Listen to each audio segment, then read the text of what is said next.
Newton knows nothing of the world. A great ignoramus in factories, so he may own or inspire them or even be production manager. Indeed, has knowledge of the angel, indeed,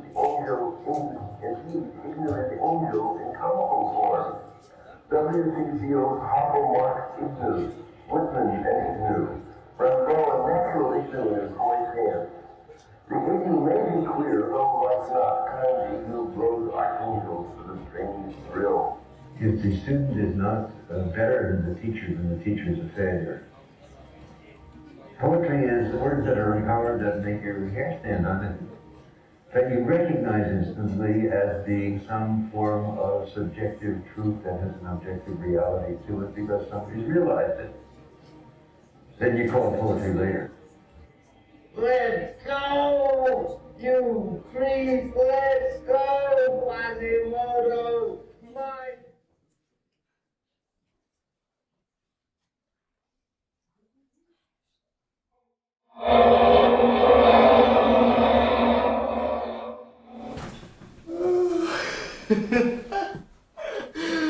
Alalina!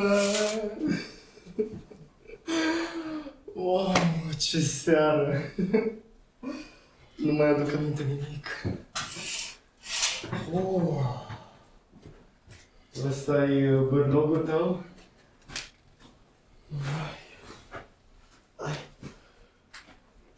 Mamă, dar nimic. Cum dracu am ajuns aici?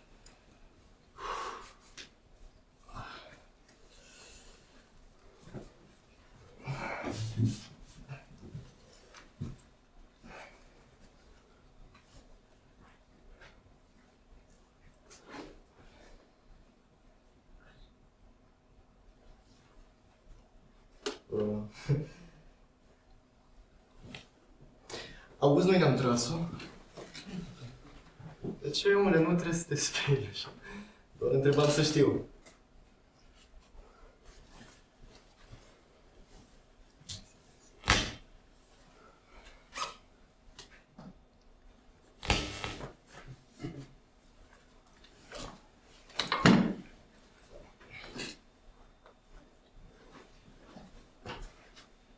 Nu spui nimic?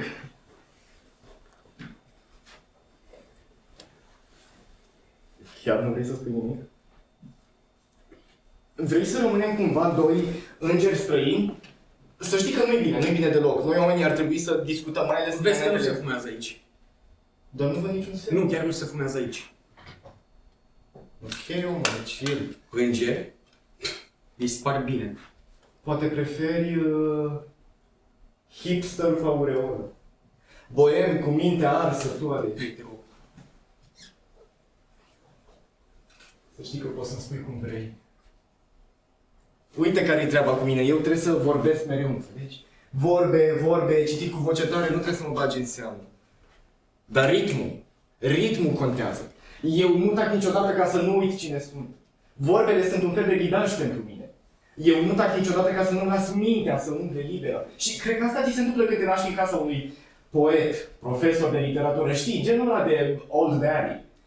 Și pe deasupra mai era și fratele meu, Eugene poet, și uite așa se întâmplă că am crescut în casă cu Keats, Tennyson, Frost, Whitman. Așa, omule, ce-i cu numele astea? Nume de poeți. Nume de bărbați care te fac să ai vise, Omule, termină, te rog. Știi cum se spune, nu îți alegi familia, nu alegi unde te naști.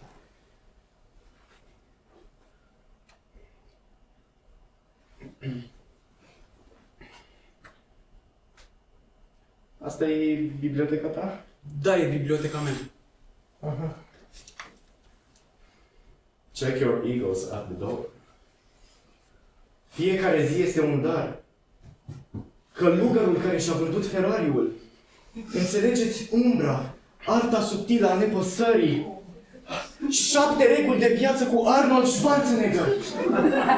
Omule, ăștia sunt genul de bodhisattva. De ce? Că așa sunt ei. Omule, hai, te rog, e suficient. N-am apucat să spun de maică mea.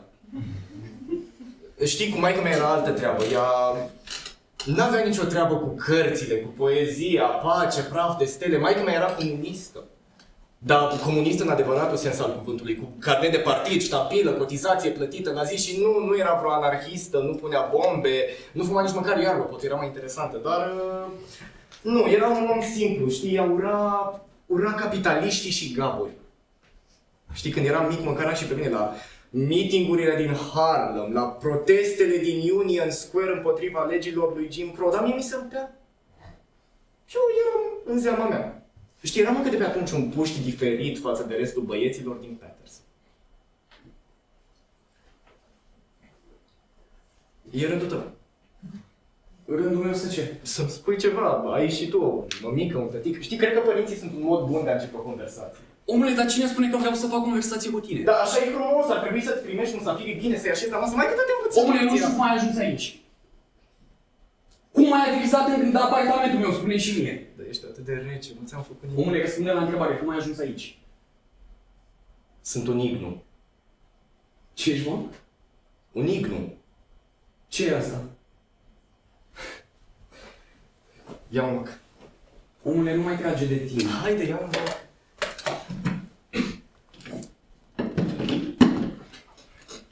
Da, repede, te rog. Nu, mi-am făcut nu, ignu trăiește o singură dată și etern. Și știe asta.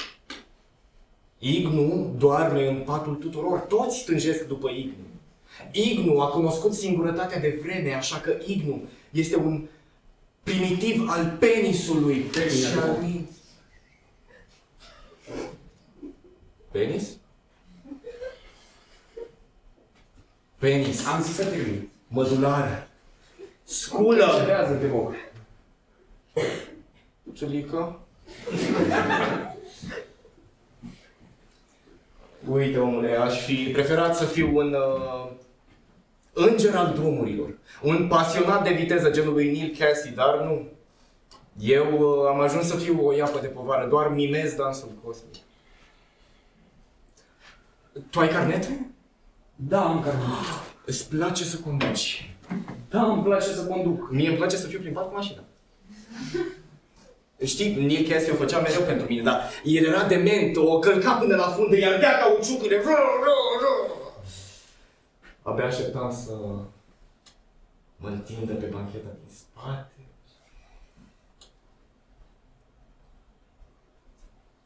Niște iubire cu Bă, termină, ți-am zis. Așa era și Neil Casey, nu-i plăcea iubirea, îi plăcea doar viteză. Și cu aceeași viteză și-a tras nevastă și-au făcut un copil.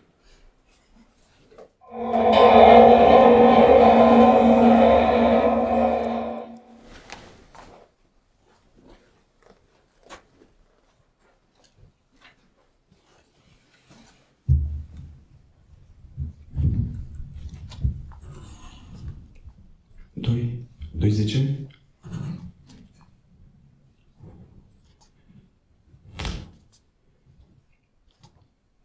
Doi 10. 10. Ăsta e sunetul înainte să se producă ceva. Să vezi dacă funcționează. 2 10. 10. Teama prevestitoare, golul din stomac, frica de dinainte de a intra în lume. Groaza asta teribilă care mă apucă de fiecare dată când trebuie să mă deschid. 2 10. 10. Întotdeauna mi-a fost teamă că o să fiu abandonat. De familie, de prieteni, teama că nu ating așteptările celorlalți și astfel o să fiu abandonat. Tatăl meu ne-a părăsit înainte să mă nasc eu. Unchiul meu, adică fratele mamei, care preluase deja rolul unui tată adoptiv, a dispărut și el. La vârsta de 4 ani eu am devenit bărbatul din casă. Îmi aduc și acum aminte cum bunica mă striga uneori Vali! pe numele lui. 2, 10, 2, 10. Pe la vârsta de 4-5 ani am început să am niște stări pe care nu le înțelegeam, dar acum le înțeleg. La 6 ani mă uitam cu bunica la televizor când deodată am exclamat: Bunici, ce frumos e bărbatul ăsta. Bunicii s-a întors deodată spre mine, s-a bătut de 3 ori peste gură și mi-a zis: Dă-ți peste gură să nu cumva să fii homosexual! Pe la vârsta de 11 ani am descoperit pornografia online. Consumam ore de pornografie gay, dar nu acceptam asta, mă loveam de fiecare dată peste gură, pentru că nu voiam să fiu... La liceu toți prietenii mei aveau iubite, numai eu nu. Știam că e ceva diferit, dar nu-mi dădeam voie. Credeam că e greșit și că o să se schimbe. Dar până la urmă, în clasa 11-a, m-am combinat mai mult de gura lumii și m-am combinat cu cea mai populară fată din liceu. Motiv pentru care și eu am devenit cel mai popular băiat din liceu. La facultate am avut prima relație cu un bărbat.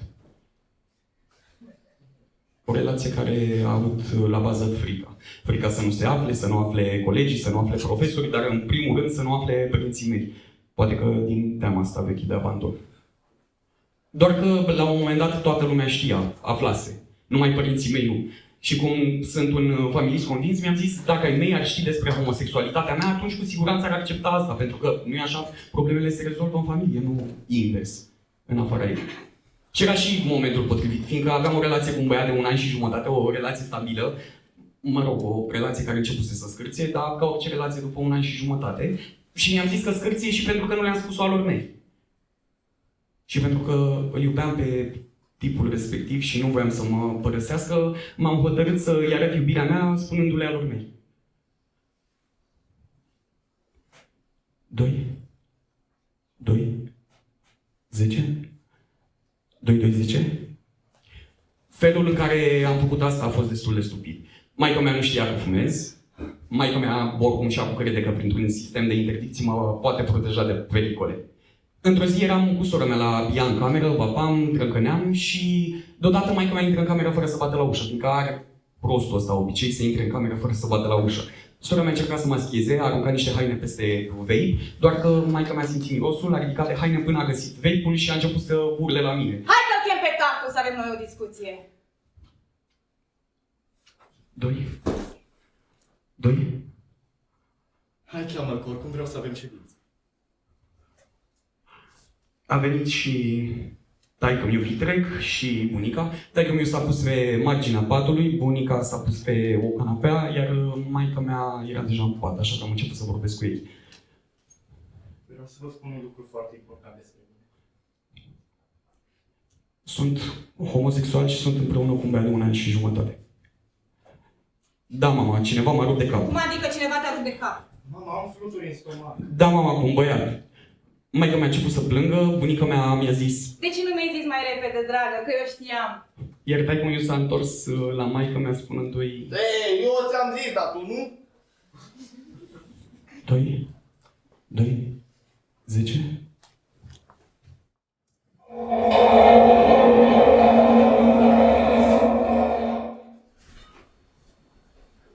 Până la urmă te-a acceptat maică ta?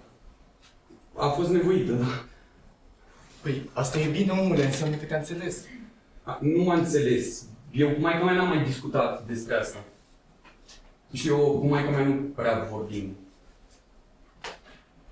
Așa mamele sunt ușor depășite de situație, dar mai mereu.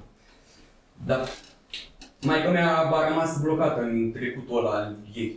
De când taică-miu ne-a părăsit pe mine și pe ea, a rupt orice legătură cu mine. Și a încercat să-și facă viața cu altcineva. Mereu altcineva. Și a pus toată energia ei în a-și crea viața asta cu altcineva. Și-a reușit? Da. Sau cel puțin așa dă de înțeles. Omule, eu legătura cu maică le-am vrut înainte să mă nasc. În 1919, săraca Naomi a stat într-un pat, într-o cameră întunecoasă timp de 3 săptămâni. Naomi învăța să fie nebună încă de atunci. Apoi când am venit eu pe lume, deja împărțea perioadele de lumină cu cele de întuneric. Îmi pare rău. Pentru ce? Pentru ce? Ți Nu ai de ce să-ți pară rău, omule. Viața e ca un tren fără oprire.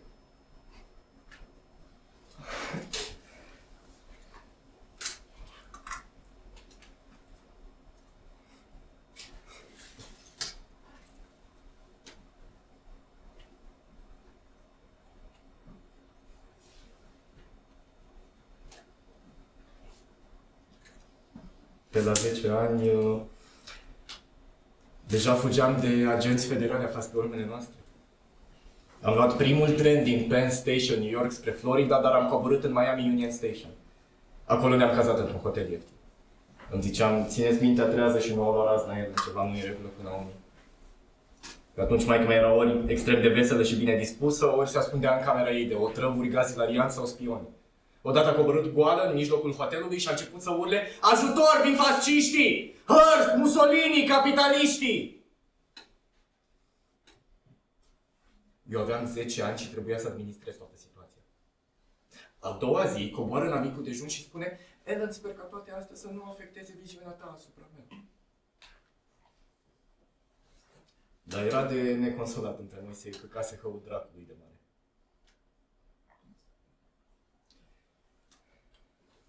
Auzi, dar cum te cheamă?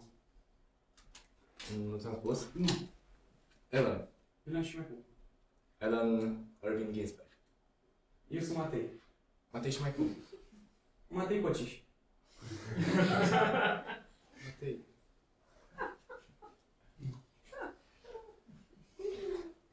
Matei, acum că ne cunoaștem, poate mi-ai permite să fumez.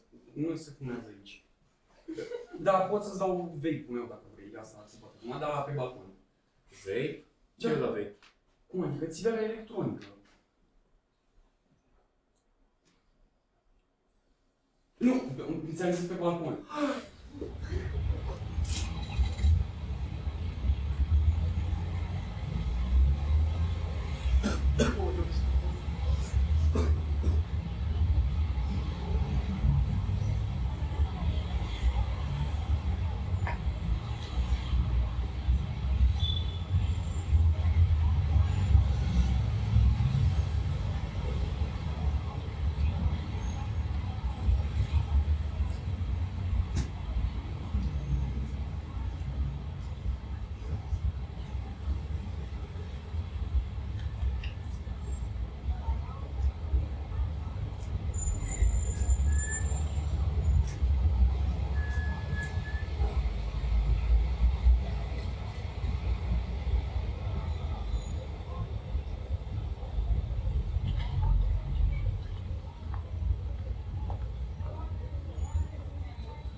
Yes! Băi, Dana! A? E deja prea mult pentru o zi, ce dracu faci? Eu credeam că te bucur să mă vezi. Bă, de ce dai buzna așa în casa mea? Da, era deschis. Bă, da, ți-am zis de atâtea Dar ori nu e să mă prima anunți oară. înainte să... A, de asta. Un băiat.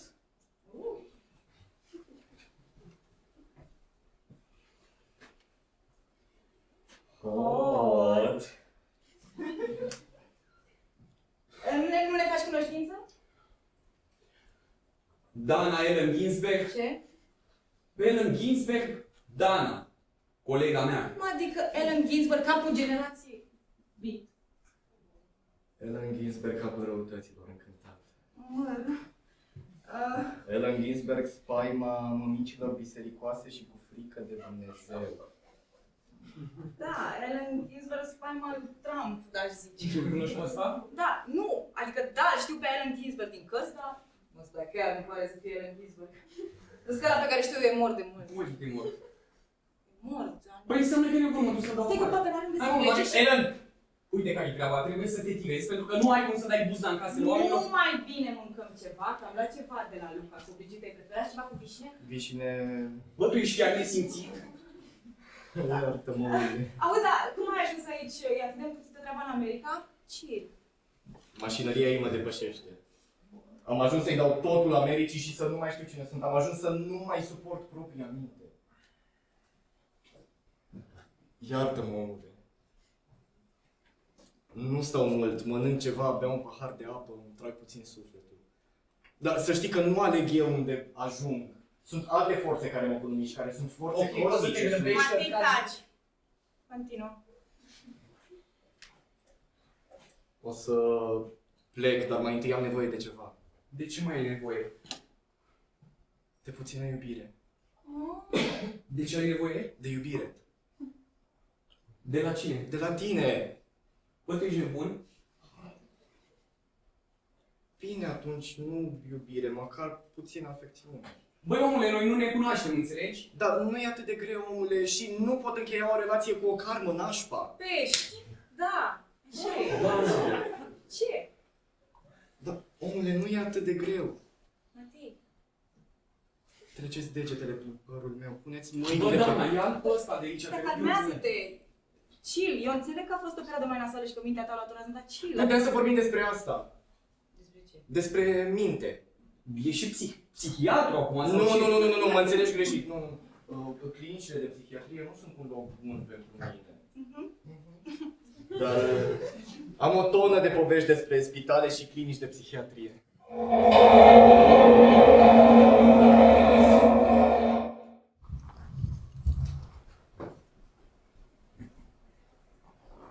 Mereu și mereu refrenul spitalelor de psihiatrie. Grayson Park Psychiatric Institute, Columbia Presbyterian Medical Center, Pilgrim State Hospital, situat pe Brentwood, Long Island, New Jersey. Medicii au hotărât că nu au un remediu pentru boala ei. Ai grijă de ea, Ellen. Nu scăpa din ochi. Ai grijă de ea, Ellen. Da, tată Louis. Ellen, cum mai e mama? E bine, Eugene, vezi de treabă.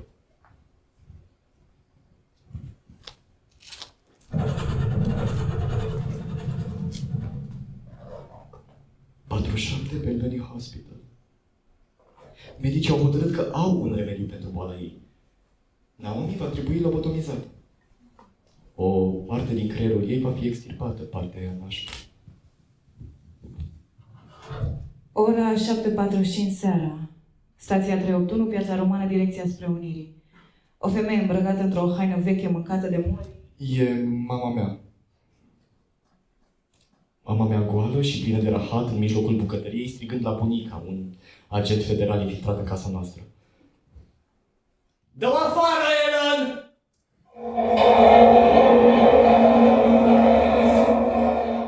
Urlă către cineva invizibil. Te-ai îmbrăcat în fratele meu, ai pătruns în casa mea și mi-ai ucis fica. E mama mea. Nu, Ellen, nu e mama ta. E o femeie. E o femeie necunoscută, e plin orașul de astfel de oameni, din ce în ce mai mulți în ultima vreme. În autobuzul 97, pe linia lui 141, în tramvaiul 11, oameni nebăgați în seamă, oameni neînțeleși. Oameni pierduți în lumea lor interioară, luptând cu întunericul. Frica mea să lupt cu întunericul. Frica mea să nu o iau razna și dacă o iau razna să nu fiu singur. Frica mea e să mă simt singur cu mine. Femeia corpulentă și rujată strident se uită la mine. Ar putea fi mama mea. Cu șoldurile mari, cu ciorapii matlasați rupți, E cu... mama mea. Ar putea fi mama mea. Cea care și-a pierdut jobul. Mama mea care și-a pierdut soțul. Mama mea care în timp și-a pierdut speranța. Mama mea care viața n-aș vrea să o repet niciodată, împotriva căreia mă încearcă o rebeliune oarbă. Fiecare cuvințel al ei stârnește o rebeliune în mine. Mama mea care a depășit controlul alimentar. Îmi fac tatuaj pentru că ea n-are, îmi fac piercing pentru că ea n-are. Aș vrea să ies din cercul ei plin de îngrijorări și premoniții venite din experiența ei tristă de viață. O urăsc pentru că devine așa cum urăsc orașul ăsta, care expresie devine isterică, apatică și mă gândesc, știi, poate și ea a fost ca mine. Și că la un moment dat pot să-mi pierd și o minție, la fel ca femeia aia din stație. Oricii de polițiști au descoperit niște lucruri furate și dosite în apartamentul meu de către Herbert Hank și gașca lui. Fără să vreau, m-am trezit atras în mizeria asta.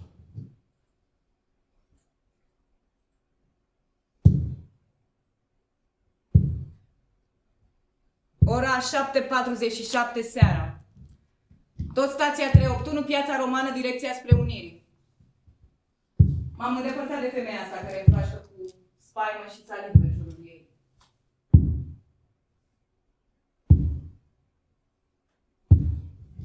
Pe fiecare linie de suprafață e cineva. O femeie sau un bărbat, cineva tânăr sau bătrân, cineva cu mintea împrăștiată în mii și mii de fragmente. Avocatul m-a sfătuit că dacă vreau să scap de rahatul în care Hank și gașca lui m-au băgat, ar trebui să mă internez la spitalul de psihiatrie. Poate e mai bine așa. Deci, domnule Ginsberg, cu istoricul dumneavoastră, cu mama bolnavă de schizofrenie, cu dese atacuri de panică, asta nu-i bine deloc. Chiar deloc. Cu sexualitate îndoielnică, cu diferite mecanisme de apărare, frică și rușine, să nu mai vorbim de complexul Oedip, cu prezența mamei atât de puternică în viața dumneavoastră, cu scenele ei dezagreabile des întâmplate în fața dumneavoastră. Ochiul sever al psihiatrului mă terorizează în timp ce mă monitorizează. Am preferat să mă agăs de un bodyguard care păzește intrarea unei case de păcănele aflată pe cealaltă laterală în stației 381. Într-un fel, un om al legii, îmi zic, un apărător al ordinii în uniformă, îmi trag și eu puțin sufletul. O glumă cosmică. O treabă nasoală, porcii sunt acum cu ochii pe mine. Dar lângă mine văd o femeie frumos îmbrăcată. Un palton crem, fustă scurtă în carouri, ghete cu toc. O femeie grăbită de tascurile zilei, de îndatoriri, de familie, poate. O femeie hotărâtă să traverseze magherul direct între mașini. Mama mea tânără. O privesc admirativ, eu n-aș face așa ceva niciodată. Să traversez magherul la oră de maximă circulație? 3 benzi pe un sens, 6 benzi în total, lumina farurilor, șofer nebun, motoare cu combustie internă, dar uite, ea o face. Trece direct printre mașini, dar o face pentru că orașul nu-i lasă timp. Poate o întâlnire de dragoste. Poate că în cafeneaua de vis-a-vis e tatăl meu și acolo e primul lor date. Dar gândul meu e întrerupt și... Aveți și dumneavoastră atacuri de panică? Ia uite-și pe pizda asta acum trece, pe unde pula mea treci, fă drogat-o! E bodyguardul din spatele meu. Omul în uniformă. Mă uit în ochii lui de prădător de decât în Prada. Când morții mătii s-a trezit viața în tine, a?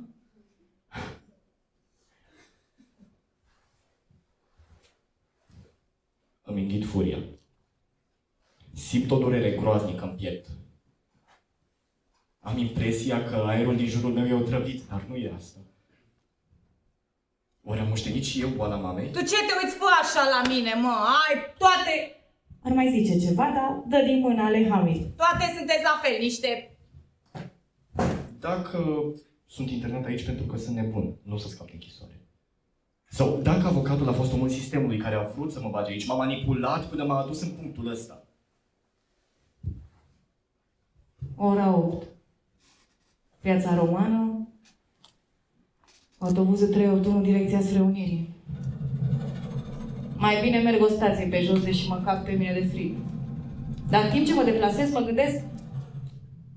Am exagerat eu cu ceva? Dacă sunt doar niște nebuni care își fac hazul prin orașul ăsta. Sunt nebun sau nu?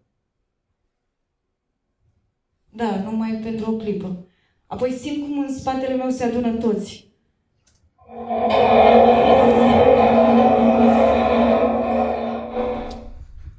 Bă, ce căcat! Hai, omule, dă-mi o îmbrățișare. Poate că nu mușcă. Dana, Hai! Păi vine aici.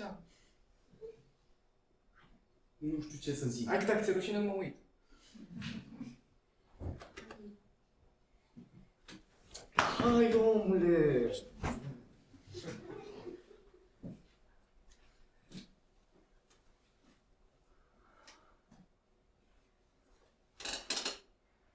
Știam eu că ești un ignu. Genul ăla de ignu făcăcios. Adorat de păpușile de la Hollywood. De singuraticele Mary din Idaho și de soții. Te rog eu termină. Genul ăla de ignu încornorat.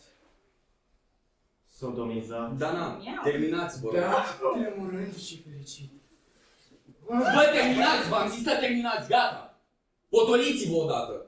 Tu n-ai mai fost la terapie? Eu aveam nevoie de chestia asta. Și eu. Chill.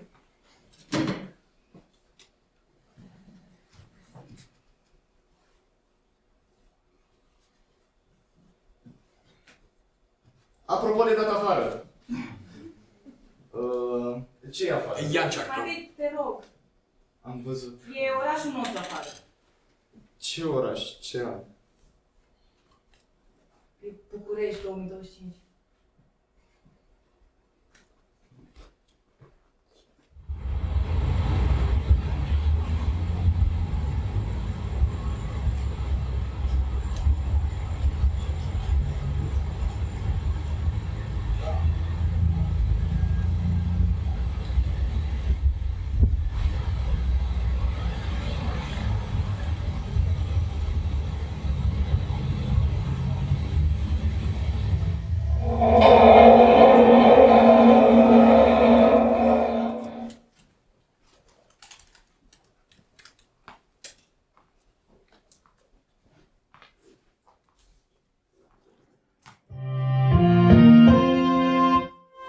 A Ballad of American Skeletons, or American Ballad of Skeletons.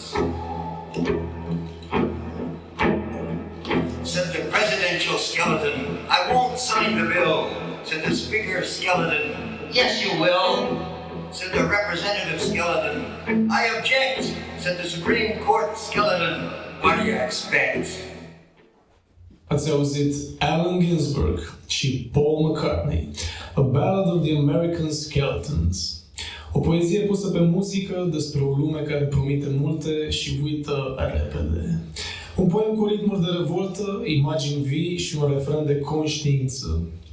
Allen Ginsberg, vocea Beat Generation, și Paul McCartney, spiritul unei lumi în schimbare, ne-au purtat prin scheletele Americii pe care o cunosc.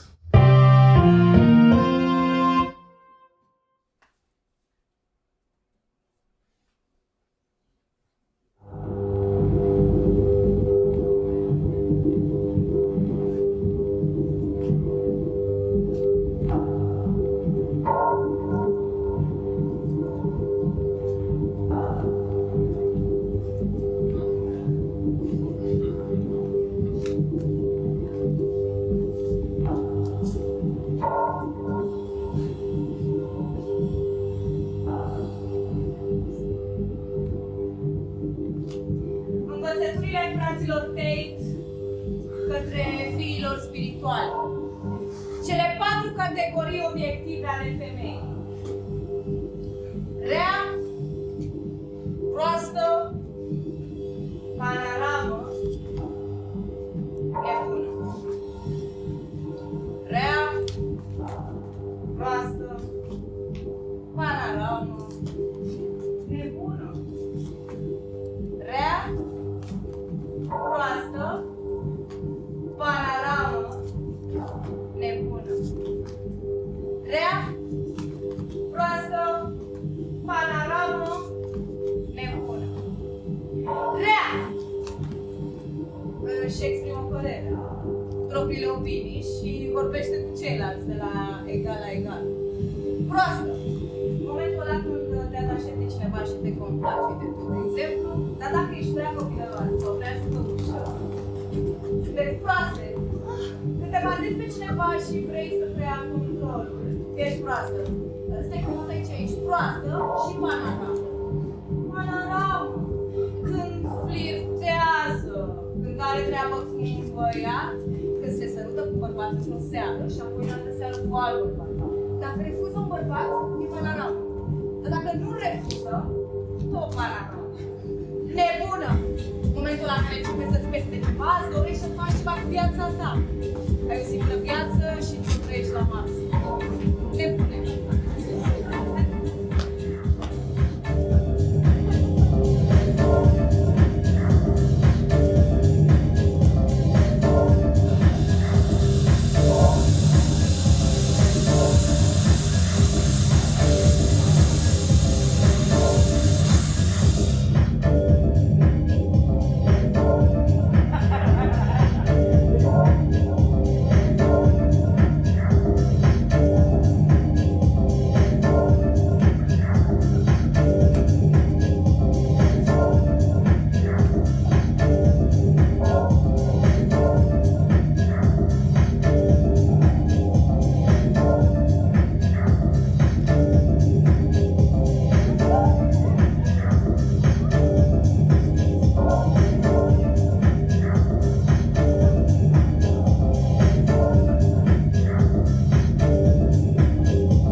și o gaură neagră care mă trage în interior împreună cu timpul. Cumva timpul încetinește, degetele de la mâini și de la picioare mi se încălzesc. Mă încălzesc cu tot corpul meu și dispar.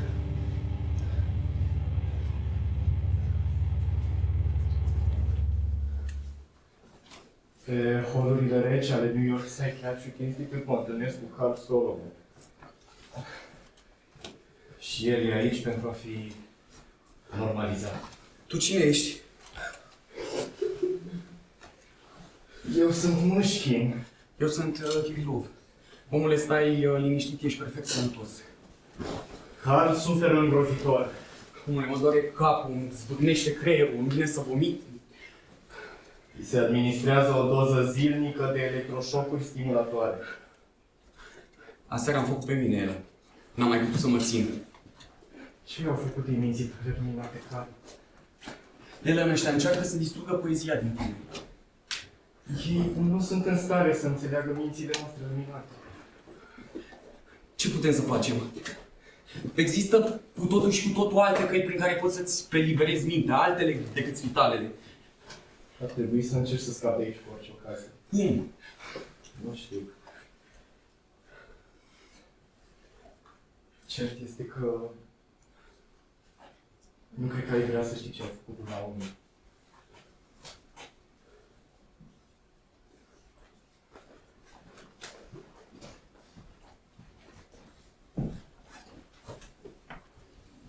Tu ce mă zgălești acolo? Nu mă zgălesc, omule, lucrez la ceva. La ce? Nu știu ce o să iasă într-un final, deocamdată doar încerc să-i dau de cap. Și ce te inspiră el? Oamenii care mă inspiră. Wow, oamenii ca mine, dar Auzi, stai, dar oamenii ca mine nu te inspiră? Nu ești neapărat domeniul meu de expertiză. A, deci băieții cu mintea rasna e merită să fie poezie, nu? Da, poate că ar trebui să-ți distrugi și tu mintea, Dana. Dar ce mintea mea nu e suficient de bună? Nu, de fapt eu nu scriu despre alții, eu scriu despre mine. Despre mintea mea, corpul meu, mințile pe care le iubesc și se distrug și corpurile pe care le iubesc și se pierd. Și sistemul. Sistemul care te invită la masă și apoi îți scuipă în mâncare. Sistemul care te aruncă într-o cameră minusculă cu $2,26 și o legătură de marihuana. Mamele, în ăsta zici că e manifest. Ia să manifestezi o bere din frigider, că ați luat-o pe uliță. Crezi că e un manifest? Eu nu știu cum să-l numesc, deocamdată îi zic un urlet. Pentru că simt un urlet în mine. Nu pot să-l dau afară, e ca o treabă nasoală, înțelegi? Uite care e treaba. Mai bine ai luat berea asta de la mine și ai lăsat manifestul ăsta deoparte, că în 2-3 ani nu să-și mai aducă aminte nimeni nimic. Tocmai asta e problema. Pentru că nu o să-și aducă aminte, ne trebuie un manifest nou de fiecare dată, un urlet actualizat după fiecare generație, ca să nu uităm. Mintea omului este extrem de scurtă. Și tu, dacă ești un ignu, așa cum îmi imaginezi, ar trebui să urli pentru ai tăi. Și tu ar trebui să urli pentru ai tăi. Dar te-ai gândit că poate urletul ăsta al meu nu e ca al tău? Și că poate urletul meu nu e al unui singur om, ci al întregii lumi. Băi, Dana, lăsați discuția. Urletul întregii lumi. Da. Dar tu auzi ce spui, dacă îmi scrie împreună, dacă ne-am pune mințile la contribuția Ca să ce? Nu ești doar alt băiețaș care crede că poezia e mai importantă decât să salveze lumea? Dar lumea s-a sfârșit din milion de ori și noi încă suntem vii, noi bem, fumăm, the beat goes on, baby! Care noi ele? Noi generația voastră sau noi generația noastră? Noi nu avem timp de tripuri existențiale, jazz, poezie, beat-pop și beat goes on. Nu, ne trebuie să salvăm planeta pe care tot voi ați început să o distrugeți acum 10 de ani. Dar nu noi am distrus planeta. Planeta este distrusă de politicieni și de banchieri. Și să n-ai impresia că banchierii și politicienii o să stea să te asculte pe tine. Nu o să mă asculte, dar măcar încerc să fac ceva, știi? Tu ce faci?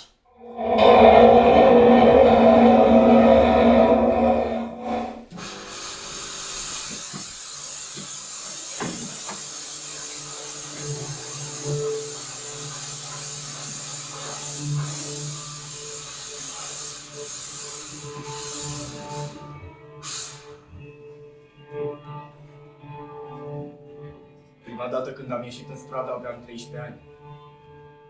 Prima dată am ieșit în stradă la colectiv. Și eu am ieșit-o cu colectivul. Dar nu verificasem nicio informație, știam doar că au murit niște oameni într-un club arș distrându-se. Văzusem niște imagini. Eu n-am ieșit nici la colectiv, nici la 10 august. Eram încă în zeama mea, nu aveam puterea necesară. La 13 ani, nervii personali sunt mulți. Sunt mulți și haotice, vârsta aia nasoală numită pubertate când nu vrei să te controleze nimeni. N-aveam know-how pe atunci, n-aveam informațiile. Dar țin minte că toată lumea din familia mea se uita la politică. Antena 3 aici. Asta țin foarte bine minte. Și cumva a început să rup și eu din bucata aia de realitate. Nu prea înțelegeam partea politică. Era mai mult o chestie socială pe atunci. Știam că este pentru binele nostru, pentru binele tuturor. Nu mă pricepeam la politică, dar voiam să fiu împreună cu alți oameni. Și eram împreună și revolta pentru cine ne conduce și cum ne conduce. Eu pe atunci nu știam nimic de Ponta sau de pietone, dar uite că acum știu că n-au dispărut. Atunci am putut să-mi las furia mea personală în furia generală. În mulțime am simțit că se descarcă în mine un soi de euforie. Și în sfârșit eram în echilibru eu cu mine, cu persoana mea. Vedeam Bucureștiul altfel, îl vedeam colorat, simțeam gustul mâncării și asta s-a întâmplat cu 2 covici de la Luca. Și deodată vine noiembrie 2024. Pentru prima dată mi-a fost frică. Nu mi-a fost frică la Dragnea, la colectiv, la Rezist, nu mi-a fost. Dar în noiembrie 2024 mi-a fost frică pentru mine și pentru oamenii ăia de la universitate. Și atunci mai erau și în trending caption-urile alea pe TikTok, cu la mine în casă nu vreau făcute. Mame și tati care își postează copiii pe TikTok, ca și cum n-ar fi destul de wrong să-ți postezi copiii pe TikTok, să mai pui și căcatul ăla de caption devine tot atât de Cât de agresiv. idiot să fii, să-ți pui copilul pe TikTok cu caption-ul ăla, fără să te gândești că copilul ăla după bună zi poate să spună că e gay. Doamne, dacă copilul dumneavoastră e gay, Doamne ferește, cum? Copilul meu? Am simțit că se poate ruina totul într-o secundă. Că la protestele de până atunci nu am fost atenți unii la ceilalți. Lumina oarbă a orașului, gurile întunecate ale metroului, întunericul lătos amestecat cu funiginea toxică a mașinii. Oameni care nu vorbesc cu alți oameni, oameni blocați în cutiuțe de bloc. Asta e pătura neagră a orașului. Plecarea mea nevrotică spre protest în seara aia cu bateria telefonului 7%, cât să mai comand un Uber la întoarcere. Și am în față de big picture, știi, Bucureștiul 2024. Mi-aduc aminte foarte bine seara de la universitate. Tu nu răspundeai la telefon, aveam impresia că ne-am adunat și foarte puțin la universitate și că oricând mi se poate întâmpla ceva grav. La un moment dat, în mijlocul nostru a venit un legionar, ceva de genul, care a început să facă apologia extremismului. Noi toți cei adunați la protest am zis, bă, hai să lăsăm puțin să vorbească, să vedem ce căcat poate să spună. Dar nu mă mai am putut abține, m-am apropiat de el și l-am întrebat, auzi, dacă Hitler ar trăi acum, tu l-ai susține? Da, îl susțin pe Hitler. A răspuns la timpul prezent. Știu că la întoarcere mi-a fost frică să comand Uber-ul direct la universitate, așa că m-am dus în spate la Intercontinental ca să-l comand acolo. M-am rugat pe drum să nu mă întrebe șoferul ceva, de unde vin, ce fac. Am urcat în mașină, i-a sunat telefonul, a pus pe speaker, era alt coleg șofer și a început să injure pe oamenii de la universitate. Am simțit cumva că în mine crește și teama, dar și furia. Am ajuns acasă și am avut primul meu atac de panică. N-am simțit niciodată frica ca atunci. Îmi sună telefonul, eram a doua zi după primul tur și eram în autobuz. Răspund. Alo? Alo? Alo? Alo, da. Vrei să sunt în autobuz? Bă, ai văzut care-i treaba la alegeri? Zic, sunt în autobuz, nu prea pot să vorbesc despre asta. Da, m-am înțeles, dar ai văzut care-i scorul iberită. I-am zis atunci, nu știu care-i treaba cu scorul. Poate batem în deplasare. Atunci mi-a fost frică să dau mâna.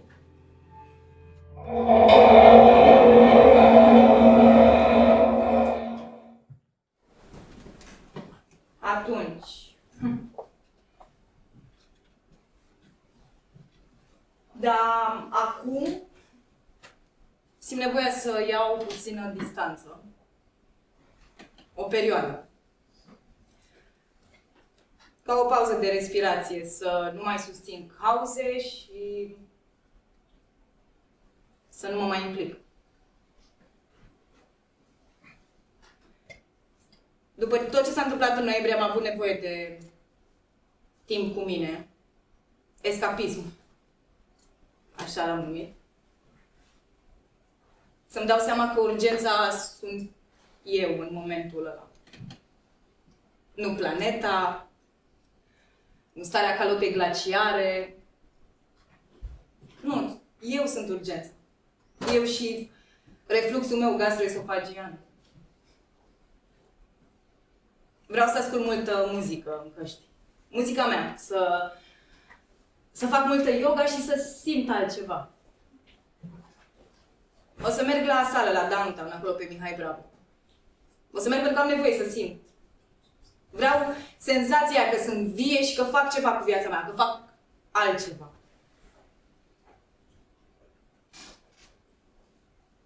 Mi s-a cerut să fiu foarte atentă și să mă informez din multe surse, să caut, să distribui, să dau like, să salvez, să-mi sun familia, să... E obositor. Și cred că am obosit. Nu, chiar am obosit, scuze. Și știu că și tu ai obosit, nu? Mă rog, ea e eu, pentru că 5 ani de facultate și tot pe mine mă joc în spectacole. Nu glumesc. Cred că tot dintr-un soi de comoditate sau escapism, nu știu. Dar m-am gândit că o să fie proiectul pentru că așa mi-a fost prezentat de regizor. Te văd.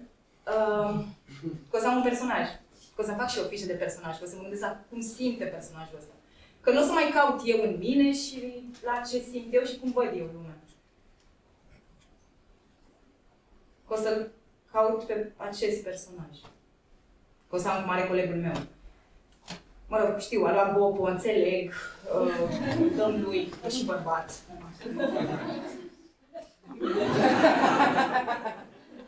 Exact.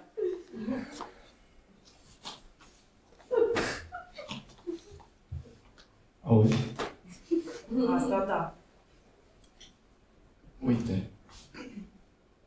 Ce e asta? E un personaj!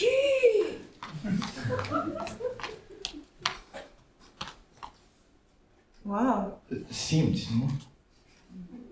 Da. Te modifică. Te codifică.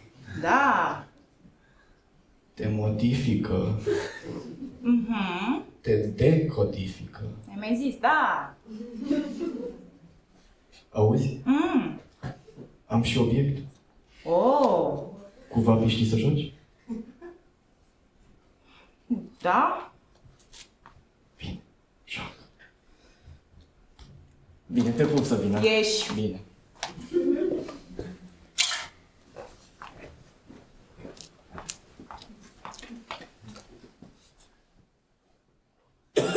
Am o joacă. Scuze. Reiau.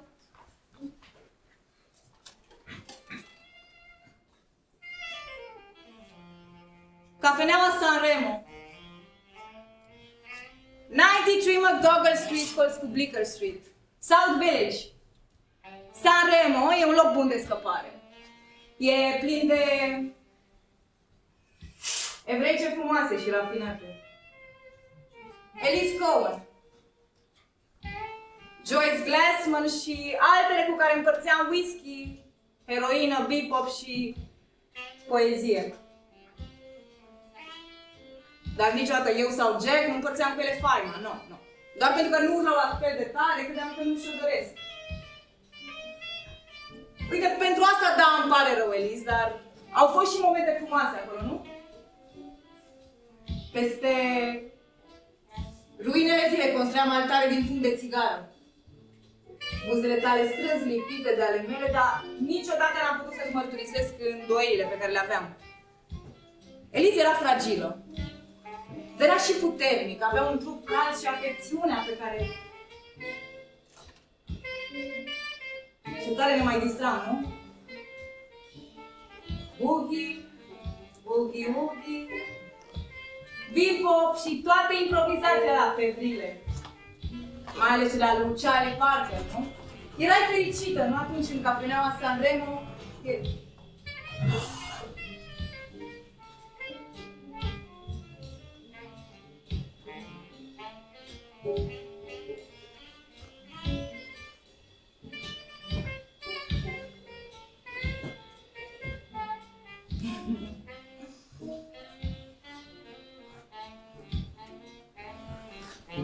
He brings me books from the library. He speaks to me of blatant visions. His lips touch mine, but he's not mine. He dreams of bodies I will never have.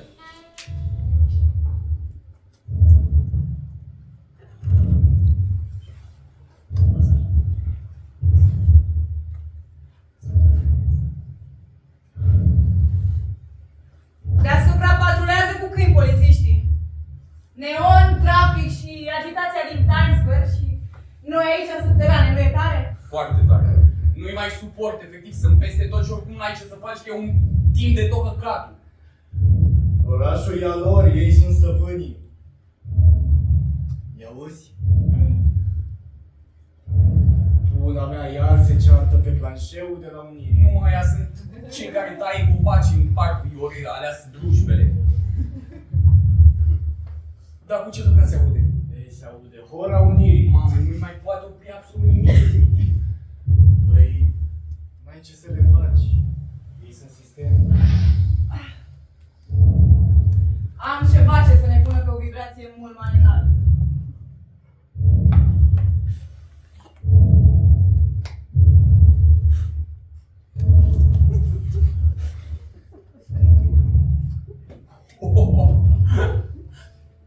Wow, cât de tare e chestia asta!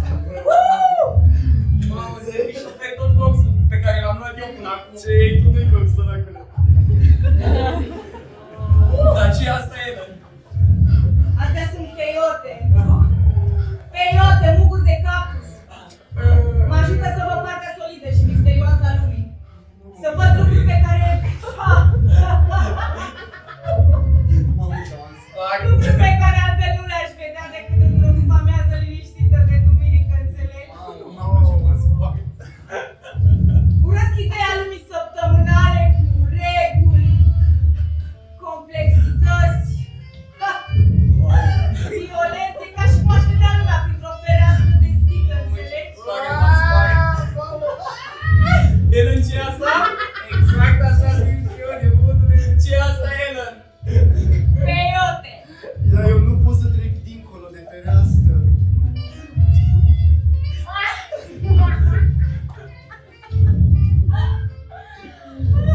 Nu mă mai suport, ticăloșilor!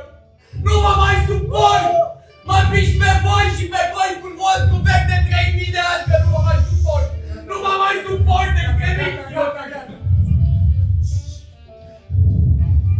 Vezi că dacă urmi te aud... Mă doare în cui să mă audă toată lumea! Mă piși pe voi! Mă piși pe voi, extremiștilor! Bă, voi sunteți nebun la cap cu personajul ăsta? Serios.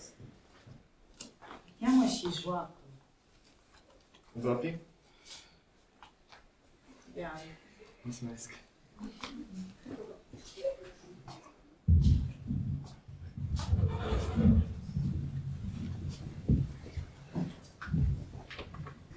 Oh.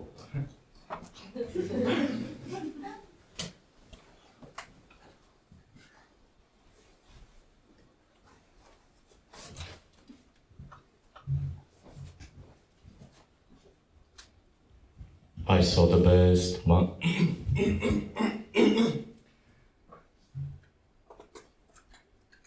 Pare rău.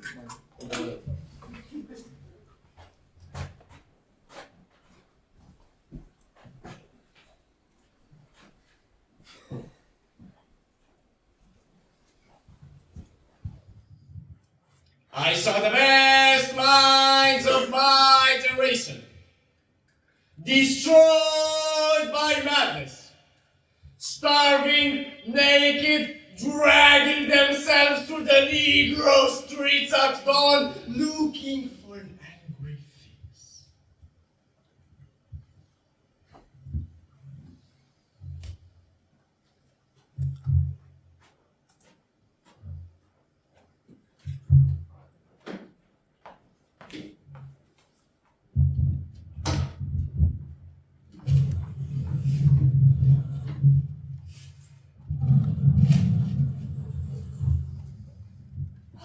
12 se aude? Bună seara! Ne bucurăm foarte mult că ați venit la spectacol în această seară și am câteva cuvinte să vă spun. De la Millennials citire.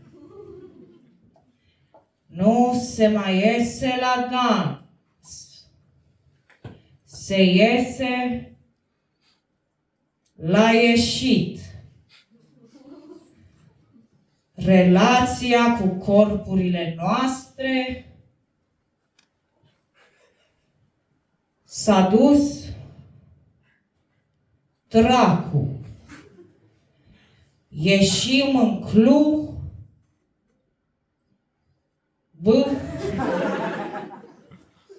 ca să stăm la țigară, să vorbim despre bani, lipsa banilor,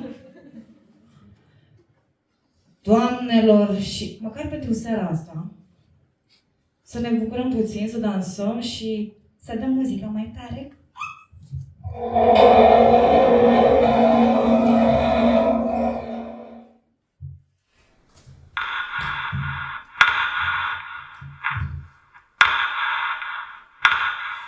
Uite, Ellen, DJ-ul ăsta poate să fie o chestie spirituală în lumea noastră de astăzi. E un Dumnezeu băgat cu nasul în aparatele lui. Ele coordonează mișcările, iar noi că lumea vorbește. Un Dumnezeu luminat. Da, ceva de genul. El trebuie să ne simtă vibe-ul. Dacă suntem sus, ne ține sus. Dacă coborâm, ne ridică. E o chestie spirituală, un fel de guru. Un fel de bodhisattva. De ce? E un tip care ar putea ajunge la starea de nirvana, dar nu o face. Decide să rămână aici printre noi ca să ne coordoneze. Vreți? Mai bine dansăm?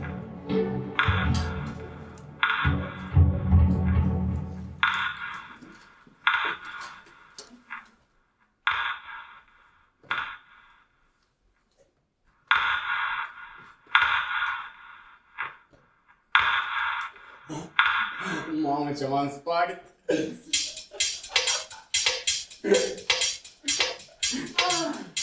Hai să dansăm!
Ieșim în stradă, dar nu suntem văzuți. Postăm pe social, teoretic suntem văzuți, dar nu suntem. Așa că ieșim în stradă, protestăm, milităm pentru anumite drepturi, doar că adevărul e că ne cam doar în club de cele. Știți, eu simt nevoia să ies în club mai bine.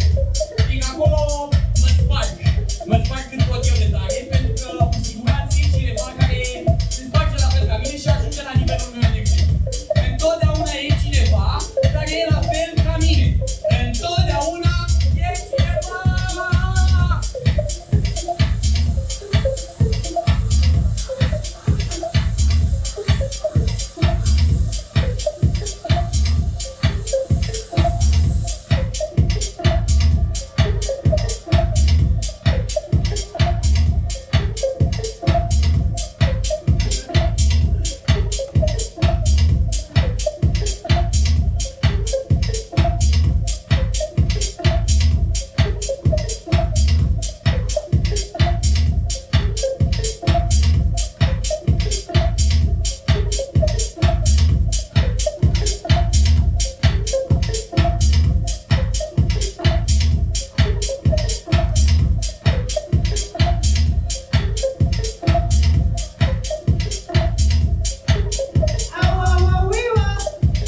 bine, dacă ne adunăm la cineva în sufragerie sau în prădărire, mi se pare un loc mai potrivit.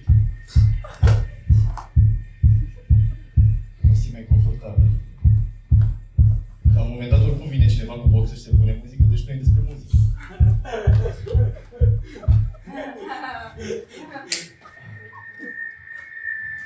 În sufragerie se trage pe emoțional. Te ascult și ești ascultat. Și dacă ai o seară bună, nu mai taci din gură. Dar e bine că discutăm. Vorbim între noi, e bine să comunicăm, nu?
Auzi? Da. Auzi? Da, mă. Auzi? Da, mă, zic. Bă! Da, ce? Trece aici! De ce? Eu! Ce ai? Personajul! Oh! Nu dai și mie să joc? Joacă. Și vei pișor? Da.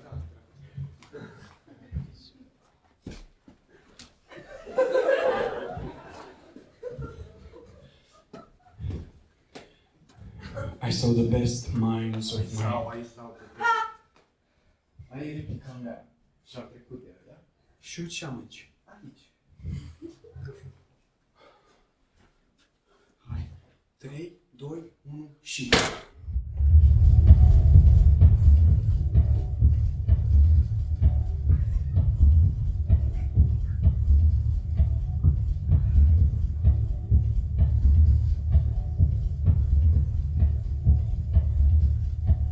Am obosit.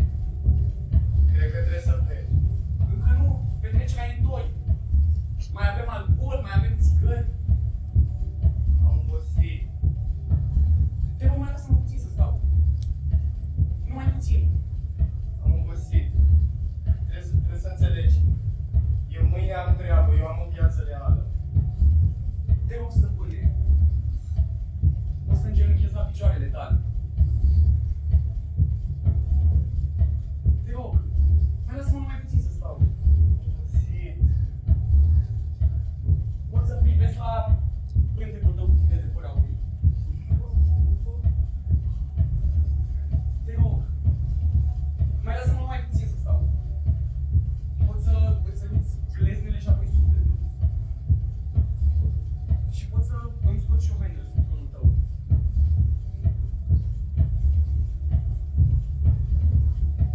Te rog, stăpâne.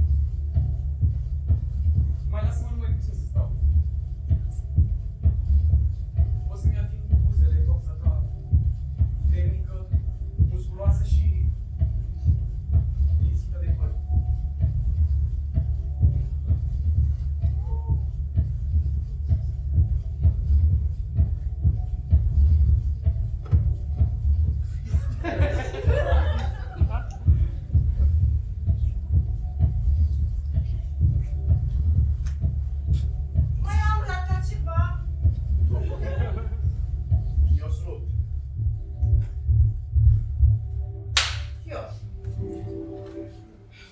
Da, sunt tot aici. Nu mai un nimic. Nu e nimic rău în asta. Trebuie doar să păstrăm ritmul și să nu ne opunem. Trebuie să lăsăm libere trupurile goale, izgonite din paradis și fără astâmpări. Sărutări, atingeri. Mirele trebuie să primească mireasa, iar eu, un bodhisattva între mire și mireasă, o să vă coordonez mișcările. Voi desface fese ca să fie explorate. Voi desface picioare ca să primească. Iar noi nu trebuie să ne opunem. Ușor. Nu ne grăbim. Trupurile noastre sunt pregătite tot timpul să primească iubire. Și totuși se întâmplă atât de rar. Ne scurgem fantome unii pe lângă alții în marele oraș. Luptători străvechi pe câmpul dorinței. Atenți la cale, nu ne vom opri până când mireasa nu va implora iertare, iar mirele nu se va lăsa acoperit de lacrimi de pasiune.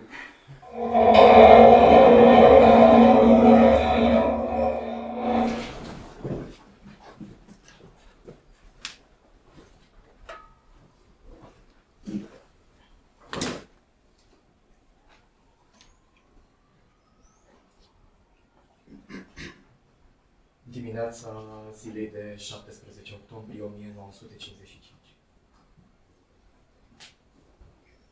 Narez visuri și viziuni. Nimic real. Scriu toată noaptea, dar ce citesc dimineața din jurnal nu mi se pare deloc real. Am fost în Mexic și nu am găsit ce căutam. Iar venirea mea în America mi-a făcut mai mult rău. De fapt, nici nu știu ce căutam. Nu am înțeles niciodată pe Neil Casey. De ce m-a chemat la el la fermă? Să-mi arate ce familie frumoasă are? Poate de fapt Neil nu voia nimic. Doar eu voiam mai mult. Scriu de 2 ani la poemul ăsta și ce? O liturghie, o lamentație. Să fie chiar un urlet? Jack mă susține, îmi spune că va fi acolo. Dar 2 ani este de ajuns, ar trebui să dau afară. Curaj, Ellen, curaj. Numai asta aude 2 ani.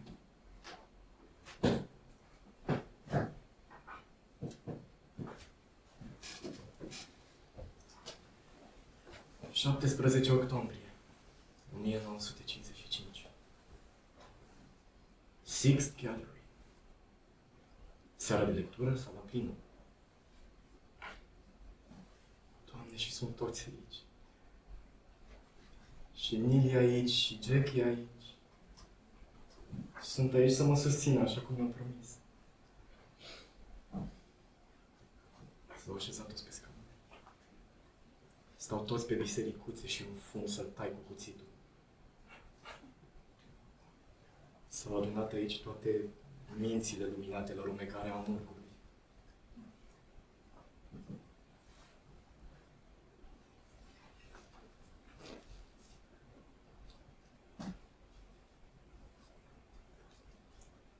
Bună seara!